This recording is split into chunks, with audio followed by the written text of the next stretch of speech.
Welcome everyone at a new episode of Human Hearts, Silicon Minds. Today we're going to talk with Patrick and he will explain us more how he and his team inspires thousands or millions of developers to build the next AI tool.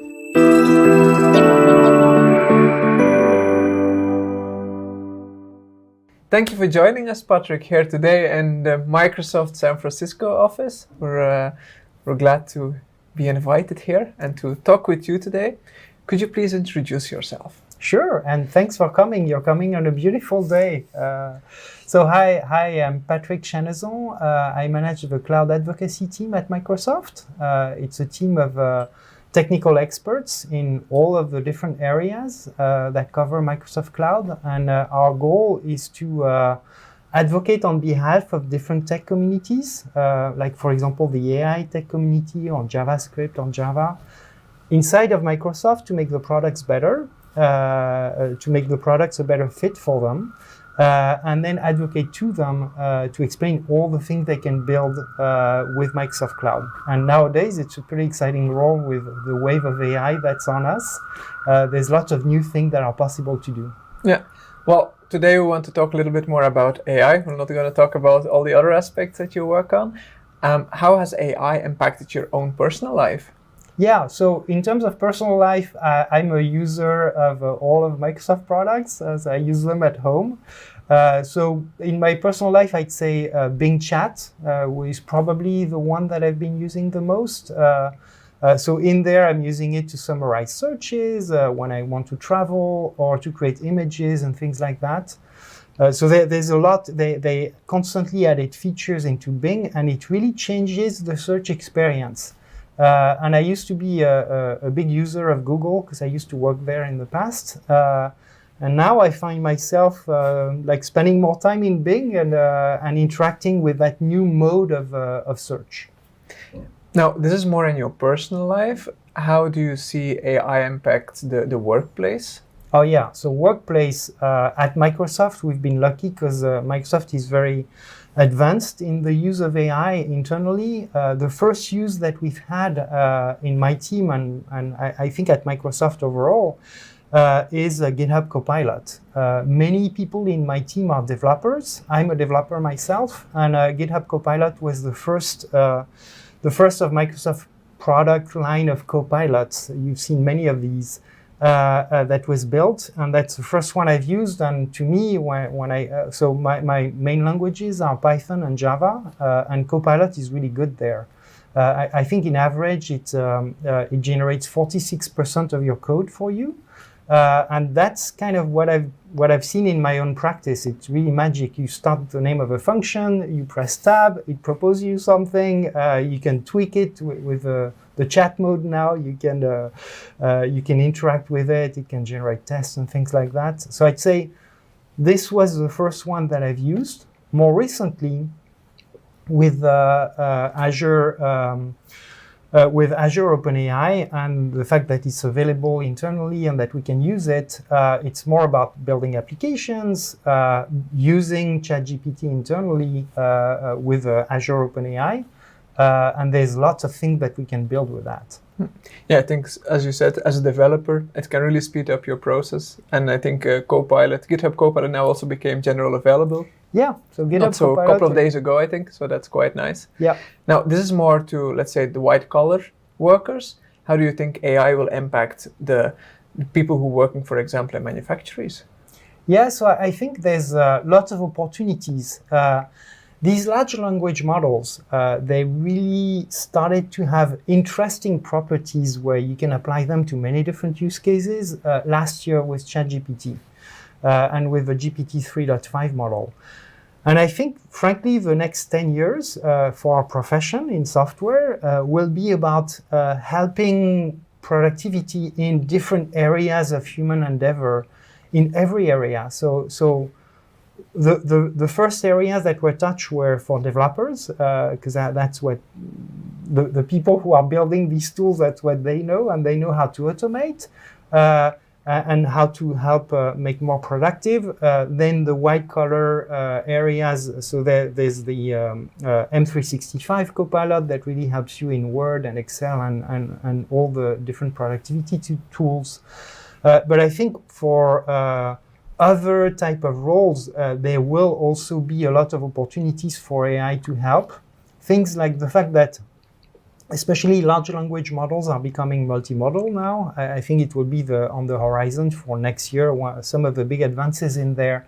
And so that means that they'll be able to hear, they'll be able to speak, they'll be able to watch.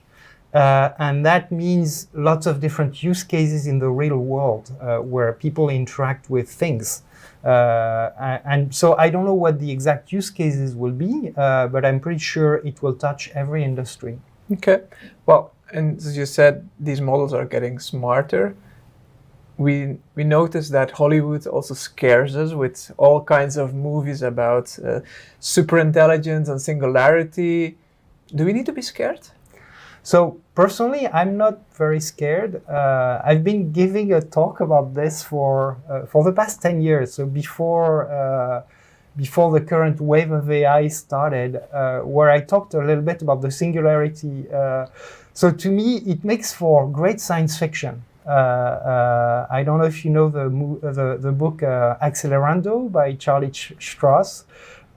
He's one of my favorite sci-fi author, and I was raised like reading Asimov and science fiction authors that were predicting smart machines and robots you can talk to, and that's kind of what I dreamed about when I was a kid. But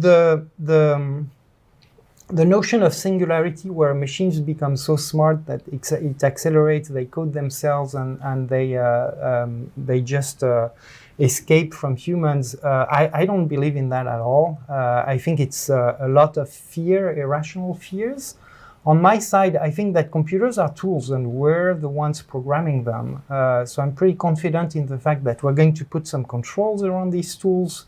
We're going to take security seriously. There's this whole field around responsible AI that's about that.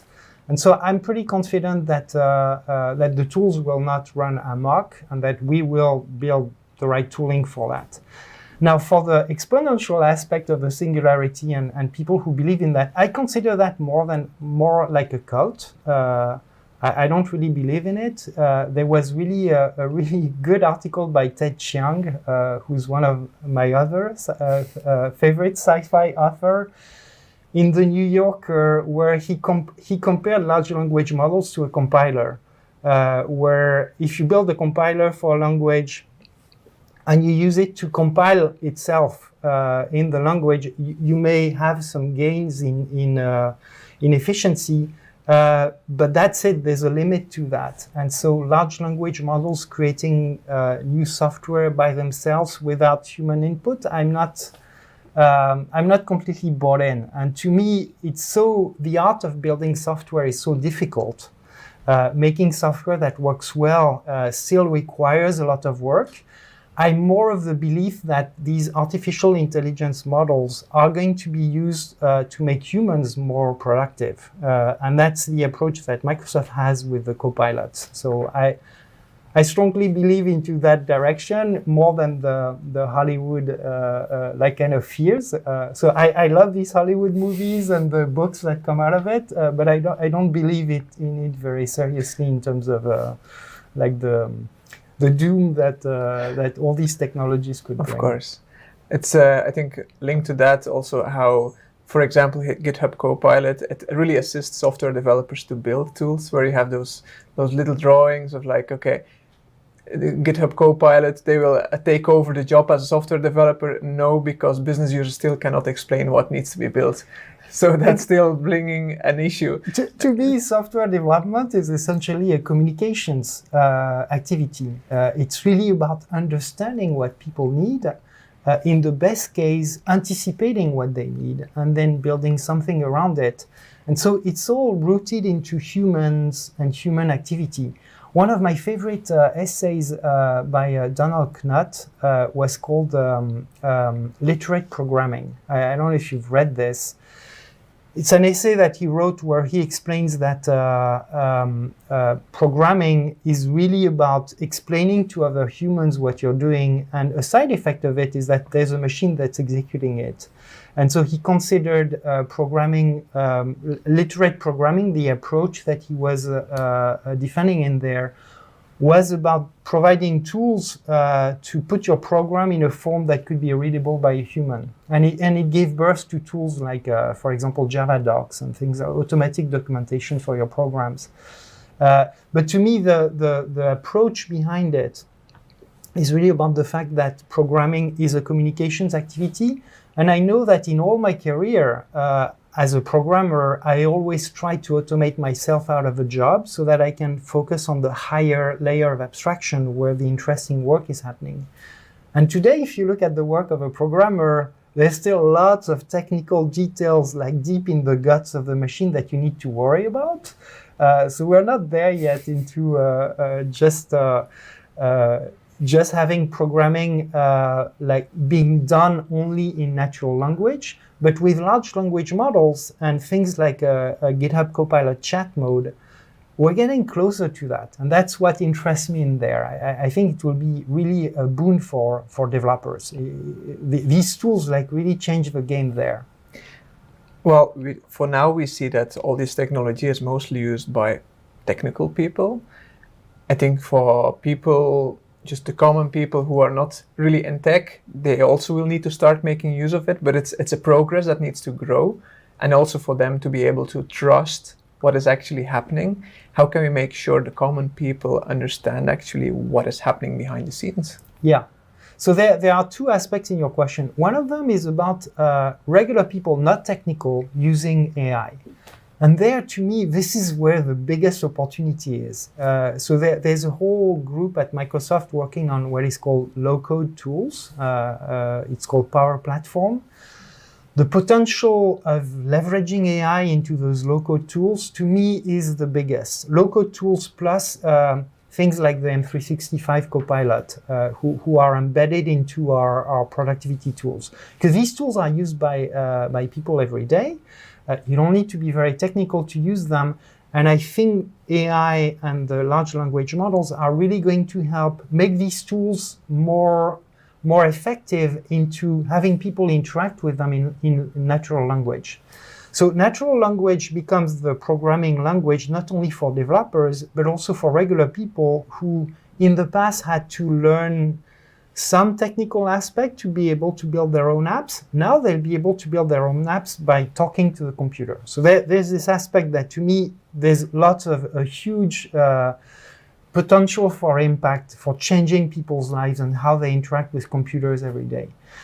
The second aspect on trust is very important because this one is, you alluded about the Hollywood type of scenarios that people have fears about the models and all that. I think it's important for these tools to be transparent. So there's this approach called responsible AI, where you want your models to be transparent. You want people to have trust in the models. So you need to show how the models are working, explain how they've been trained, and have people have a good grasp about how they work. And so that's that whole field of responsible AI. And I think there's a lot of work to be done in that area. It's a nascent area. There are already some tools. So at Microsoft, we're building some tools in Azure to help you make your applications more responsible. But I think this is an area where there still needs to be a lot of research and work. And this is very important to develop that as we build AI into every tool that we are making. Okay. Now, Microsoft works on building responsible AI. We see that certain governmental institutes or just governments on itself are trying to build some regulation or legislation about AI, like the EU AI Act. Do you think that will help also in building safe AI applications? For sure. And we've seen that government had a lot of interest in this technology. And I think it's very healthy that governments are part of the conversation. And I know that my colleagues at Microsoft have contributed to helping governments understand how AI works. And I think the company is really about partnering with governments in order to create regulation that makes sense for AI. So on my side, I'm pretty much in favor of having governments have an opinion and look at this space that is evolving very quickly. It's pretty much like when the internet was invented or when the web started taking off in the 90s, where there's always faster adoption by people than governments take to respond there. And what I found pretty hopeful is that many governments took a serious look at this very quickly and are really engaging with the technologists to make sure that we build systems that are acceptable for everyone. I think also the difference is in the past, the speed of development was already fast, but now it's just exponential. So it's much harder to keep up and bringing good legislation for it. It's definitely crazy. The past year has been really accelerating. If you're in that field, there's at least 5 important papers published every week on this topic, and it's really hard to keep track and to keep in the loop and read everything. What do you expect the next coming 6 months? So I'd say what I've seen as important trends. So right now we're in that phase where it's been a year that ChatGPT was released. I think it was November, more than a year ago, like a year and 2 months. And now people in every industry are looking at this and saying, what do we do with it? And so we're in the phase where people are either starting prototypes or they had prototypes and they're starting pilot projects to start to apply this into their area. And so what that means is that lots of people are going to start putting these models in production. And so there's a whole aspect around what is the workflow for an application that uses large language models? What do you need in order to make it responsible? So you need some responsible AI services. In order to serve it, there's a whole serving stack that needs to exist. For building the apps themselves, there are lots of different frameworks. So I'd expect there will continue to be many research and evolution into all that platform that needs to mature.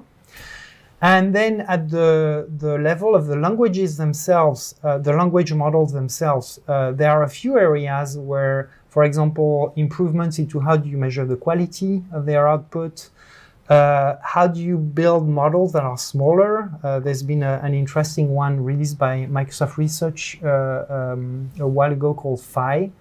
That is smaller. So how do you make these models smaller but with the same level of quality in order to be able to serve them in different environments? I expect that in the next year we'll probably see models that are easy to serve on smaller devices like your phone or your laptop. So making these models local. And then there's the multimodal models. So these ones are really fascinating, where you start to bring to these models the ability to listen to people, to watch, and as well as generate images, movies, and interact into many different modalities. There's been a few interesting ones from Facebook as well in the area of music. So these are kind of the big areas that I've seen. And then there's one other aspect that I hope there will be more improvement and research and products and maybe projects, which is about how do you understandable AI? How do you build models that are where you can understand how they came to a conclusion? Visualization of existing models. So I've played with some tools that help you visualize how these tools how the models work. And I think there's a lot of work that needs to go into that layer of the stack as well. So I'd say we're at a critical period where we're building a new stack that's around AI to build AI powered apps. And as technologists, there are many, many areas where there will be changes and where there are things to be invented. So we're looking forward to bringing more stuff into production, having more stable infrastructure for it also, technical codes or frameworks and so on, like semantic kernel, LangChain and so on. They've been changing so much the last couple of months. Every time you want to build something, I need to change my code again. So that's quite interesting. Now, what advice would you give anyone who wants to start in the AI space? So I'd say start playing with it. Start with a small application. If you're technical, if you're a developer, So I'll start with a non-developer example, maybe. If you're a non-developer, you're interested in it, I'd say start using the tools. At Microsoft, actually, we have a framework for that, which is, hey, first you adopt our copilots. Then if it doesn't satisfy your use case, you extend them. And then if it still doesn't satisfy your use case, you can build your own. And we're providing the tooling for the whole chain. So I'd say if you're a non-developer, start adopting some of the copilots, start using these tools, use DALL-E, use Bing Chat, use ChatGPT, and start interacting with it. There's a lot, there's a learning curve into how to learn to prompt these chatbots. And to get some results. And I've seen some amazing things that I've learned from people who are sharing their tips and tricks.